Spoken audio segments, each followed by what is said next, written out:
I'm Mark Novak. I'm one of the pilots and just been named the chief pilot. I flew Air Force Learjets, I flew the B-1 bomber for 7 years, flew gliders at the Academy, and then retired flying KC-135s for the Nebraska Air National Guard. Retired in '08. I've had a World War II T-6 for 20 years and flown small airplanes for a couple years. Had always been a member of the Commemorative Air Force's B-29 squadron. Started flying Fifi in 2012. That sort of led me into having the qualifications to come here and fly Doc. I tell everybody that Mr. Boeing builds his airplanes the same.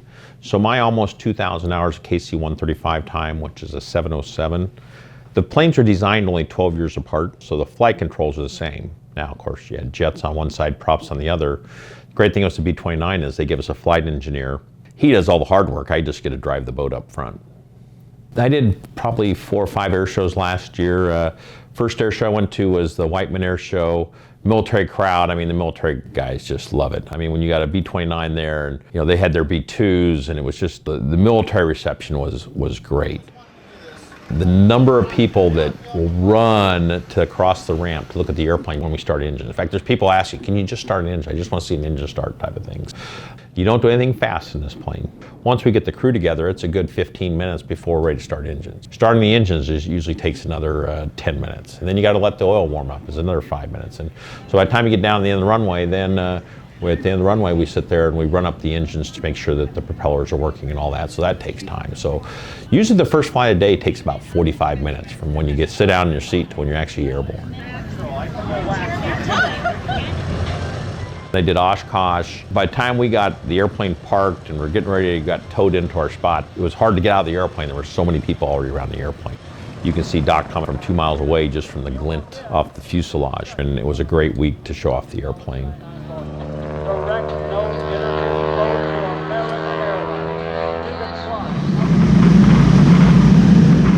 The FAA requires left-seaters to have a pilot and command certificate. There's 8 people right now that have that rating, that fly Fifi, and then 3 of those 8 have flown Doc. So the left-seater is a pretty rare entity. Both aircraft are 70,000 to 80,000 pounds. During the war, they would take off at 140,000 pounds. So we're only operating the airplane at 50 to 60% of its max gross weight. The camaraderie, yeah, we share parts, we share crews. There's friendly competition, but we understand that the awareness of having 2 B-29s raises awareness for all of the Warbird program, not just one airplane or the other. Fifi has been on literally since the early 70s. For a plane that flies 150 to 170 hours a year and is on the road, spending the time outside, well cared for airplane. Doc is just different. Doc goes out and does a show and then comes back and gets the TLC that he needs. But both planes are mechanically very, very sound. A lot of people will ask us, well, gosh, how do you get parts? How do you do this and that? Well, we either manufacture parts or there's some guy that's got a box of whatever widget we need in his garage or in his hangar, and we get that part, and we keep the airplanes mechanically very, very sound. We need to have 6 people on board, 2 pilots, a flight engineer, 2 scanners, and then a rear scanner near the auxiliary power unit. During the war, they'd fly with the bombardier, 2 pilots, an engineer, a navigator, a radio operator, and all those are in the front. And then in the aft portion, there'd usually be lead gunner, 2 other gunners, a tail gunner. Yeah, you just hang back there, Chief. I said it's going to be hot up here, so... On the starting procedures, without the flight engineer and his systems management, the plane just wouldn't get done. I can't start the engines, I can't stop the engines. I can adjust the power of the engines, I can adjust pitch of the props, I can feather the engines, I cannot start or stop the engines. You look at your engines and you see oil on the outside, the little kid comes up and says, "Mister, your airplane's leaking oil." And you say, "That's good." They go, "Why is that good?" Because that means there's still oil in it. We have a 90-gallon oil tank. You've got this massive 2,000 plus horsepower engine out there, lots of moving parts, things going in and out, and a lot of connector tubes, and it just leaks. That's just, it's designed.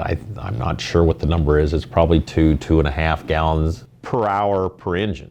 So now think of a 15-hour mission they would have lost 30 gallons out of their oil tank. That's just the nature of the beast. Doesn't matter whether it's a B-29 engine or a T6 engine. They're all going to leak a little bit by design.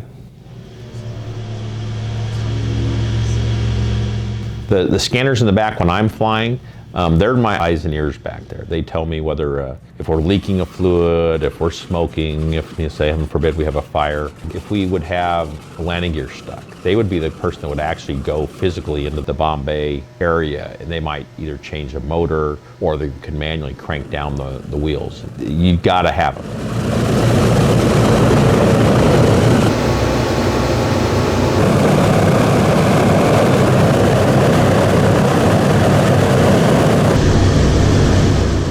When a pilot is flying the airplane, he's purely responsible for the direction of the airplane and the controls of the airplane. Anything to do with the engine or any of the systems on the airplane is done by the flight engineer. To the point that if I want to slow down, I tell the flight engineer what power setting to put, and he will adjust the throttle.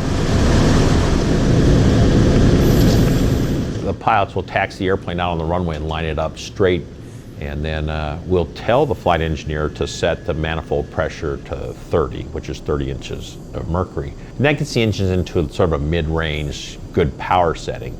And then pilots will release the brakes, the airplane will start rolling down the runway. The only way to keep the airplane going straight would be to use differential power to keep it going straight, or to use brakes. Well, you don't want to use brakes while you're trying to accelerate. So the only way really to keep going straight is to use differential power. And as the airplane accelerates, usually in about the first 1,000 feet, you'll be at 60 miles an hour. The rudder becomes effective. Then the pilots will tell the flight engineer to set the maximum power.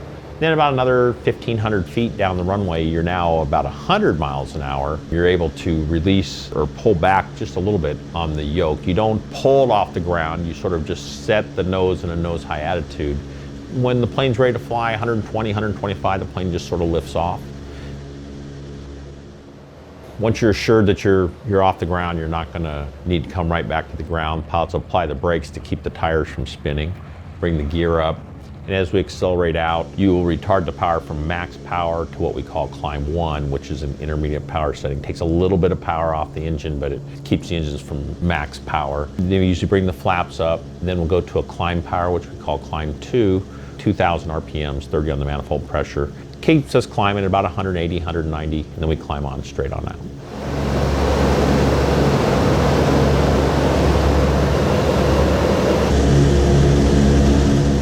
It's like driving a pickup truck on a gravel road a little too fast. It just sort of wallows a little bit, and it takes big controls to get it to turn. Once the B-29 gets up to 170 miles an hour, it tends to get up on a little step. It's a lot more responsive.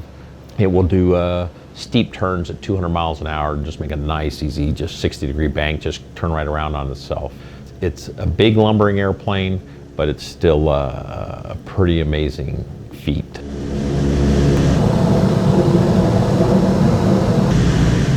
It's really cool to fly really low, but if you're flying really low, the little kid in the back can't see you. So a lot of times I like to be 200 or 300 feet, puts us close to the ground, gives us that effect. You see the speed of the airplane.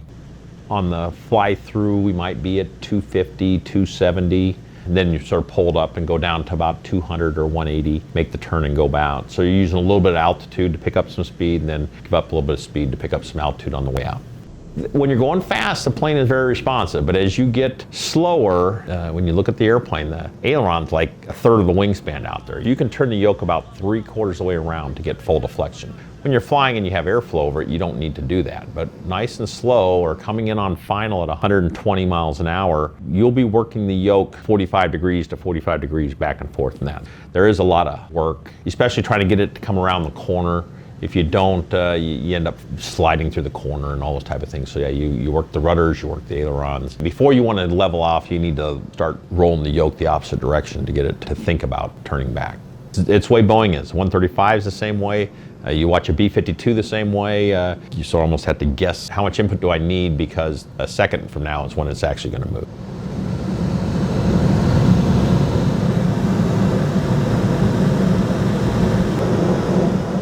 One striking feature of the airplane is the tail, how big it is. But you need that. The worst thing that can happen to you is for an outboard engine to fail. And you have to be able to counteract that loss of thrust, because you think about it, with 2 engines on one wing and only 1 engine on the other, if you don't do anything, the 2 engines are going to overpower you and push the airplane one way. So the rudder is your way to try and turn the airplane back into the good engine.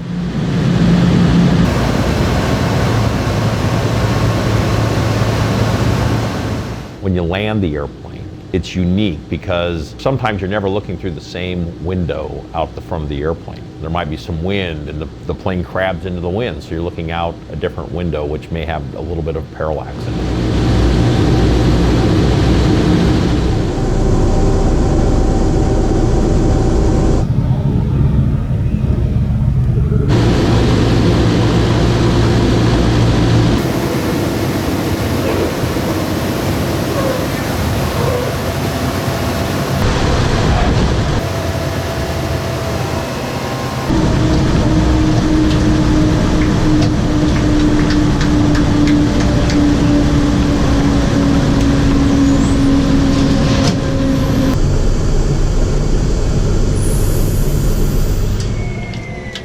See if we get a B4 stand out and pull that panel off. Yeah. From the time the Wright brothers flew to the time the B-29 flew was 40 years. The Wright brothers airplane did not fly from wingtip to wingtip on the B-29. And 40 years later, we had the B-29 that would fly 16, 17, 18 hours, you know, an amazing feat. Of course, then 40 years from the B-29, we had the space shuttle. So you're talking about leaps of technological advances, and the B-29 was one of those. Thank you, sir. Sir, Chief. Hey, thanks. Thank you. Keep the troops going.